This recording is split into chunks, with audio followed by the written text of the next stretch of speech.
What is up, your boy, the Soloist? Today will be a Jump Force video. In this video, I had somebody message me. They were wondering how I was able to do the combos that I did, but, more generally, what is it that I do to come up with these things? How do I be creative in Jump Force?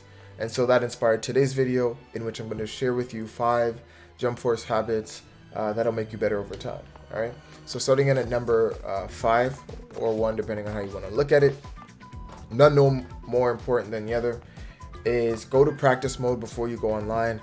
A lot of people have a tendency to jump straight into online matches because you want to obviously win some or just have that sort of excitement. Defer that for a moment and always guys, go into training mode first, even if you're there for like 2 minutes. One, it's good because you get to get a feel for the game before you go online and lose a couple. Get some of that rust off.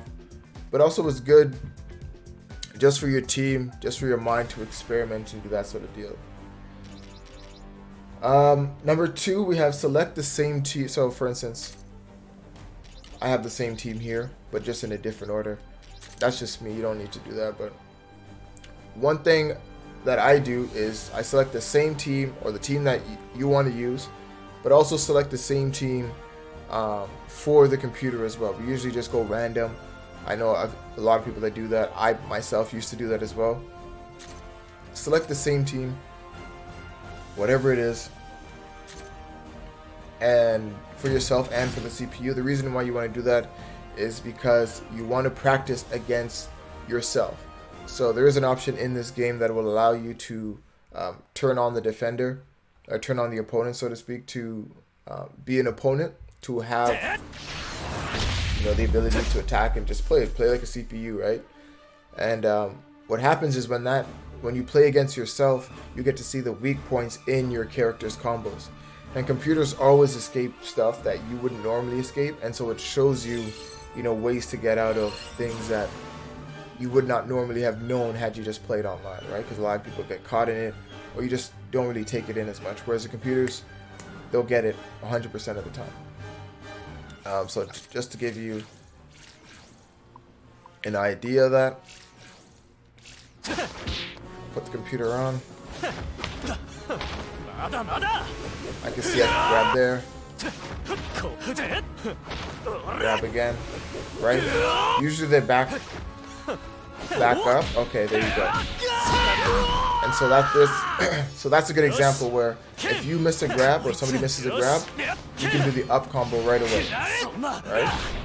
And that'll actually connect. So that's how I find out a lot of the things that I do, just watching the opponent and being inspired by them. At number 3, so I would say find one combo or a sequence to work on with each individual character. So with Jump Force, we know that, let's say you're working on one character, right? Like one combo and you mess up the combo and you end up switching. What we end up doing is doing this. Continue to switch until you get back to that first character, which is really annoying because if you're trying to work on a switch combo or something like that, you have to continuously do this thing here. So what I found, obviously to make things go faster, but also more efficiently, is to have a combo or have something that you're working on with each character. So, let's say I'd work on that combo there. That combo there, right? So that combo there. And so each character you work on one thing, and so you're getting better with 3 different characters at the same time without having to waste a lot of time as well, right? Number 4, we have practice fighting with only one ability, right?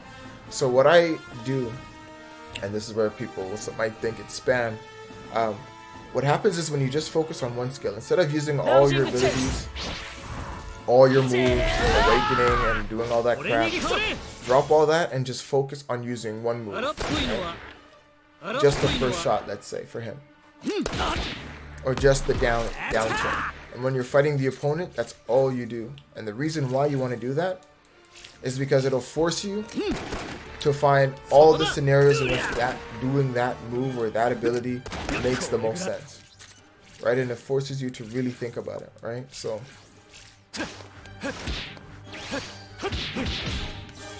there,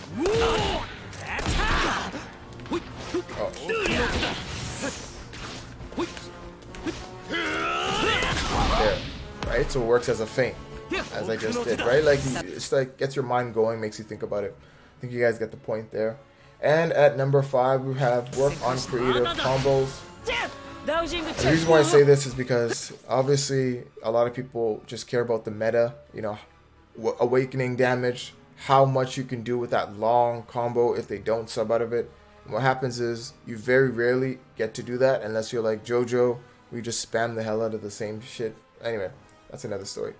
Work on creative combos. The reason why meta combos are good for damage. Creative combos will win you matches. Those are the ones that will catch the opponent off guard and cause for mix-ups in what they do, right?